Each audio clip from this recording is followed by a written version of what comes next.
வணக்கம். இன்னைக்கு மார்கழி மாதம் 2ஆம் நாள். ரொம்ப அழகா கண்ணனை எப்படி வாவான்னு வீட்டுக்கு கூப்பிடுறது, எப்படி பாவை நோன்பு நோக்கிறது அப்படின்னு அழகா பாடுறா கோதை நாச்சியார். எப்படி பாடுறா தெரியுமா?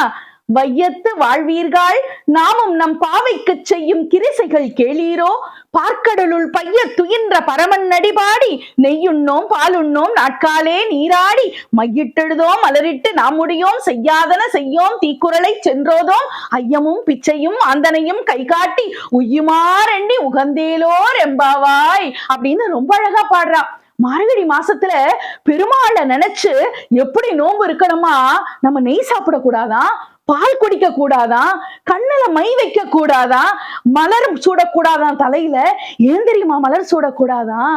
மார்கழியில் மலர்கிற மலர்கள் எல்லாமே அந்த மாதவனுக்குரிய மலர்கள் அல்லவா, அதனால பெண்கள் தலையில பூச்சூடக்கூடாதான்.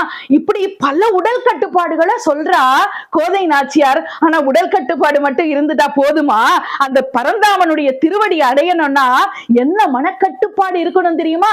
நம்ம வாயில இருந்து வர சொற்கள் எல்லாம் நல்ல சொற்களா இருக்கணுமா? தீய சொற்கள் பேசக்கூடாது, புறம் சொல்லக்கூடாது, முதுகுக்கு பின்னாடி பேசக்கூடாது, கோள் பேசக்கூடாது, நல்ல வார்த்தையே பேசணும் அப்படின்னு சொல்றா. அதை விட சிறந்த விஷயம் என்ன தெரியுமா? நோன்புல நம்மளை தேடி வராங்க இல்லையா, இல்லை என்று வருவோருக்கு, அந்த யாசகர்களுக்கு, ஞானிகளுக்கு, யோகிகளுக்கு போதும்னு சொல்ற அளவுக்கு தர்மம் பண்ணணும்.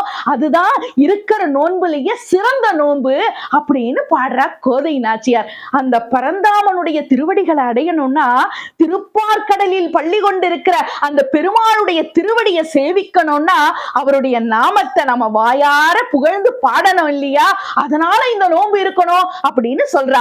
108 திவ்ய தேசங்கள்ல 107வது திவ்ய தேசமான திருப்பார்கடலை பற்றின பாடல் தான் இந்த பாடல். அப்படி அந்த திருப்பார்கடலில் பள்ளி கொண்டிருக்கிற அந்த பெருமாளுடைய திருவடிகளை நீங்களும் அவருடைய பேரருளை பெறுவதற்கு இன்றைக்கு அவருடைய புகழை பாடுங்கள், இறைவனுடைய அருளை பெறுங்கள். நன்றி, வணக்கம்.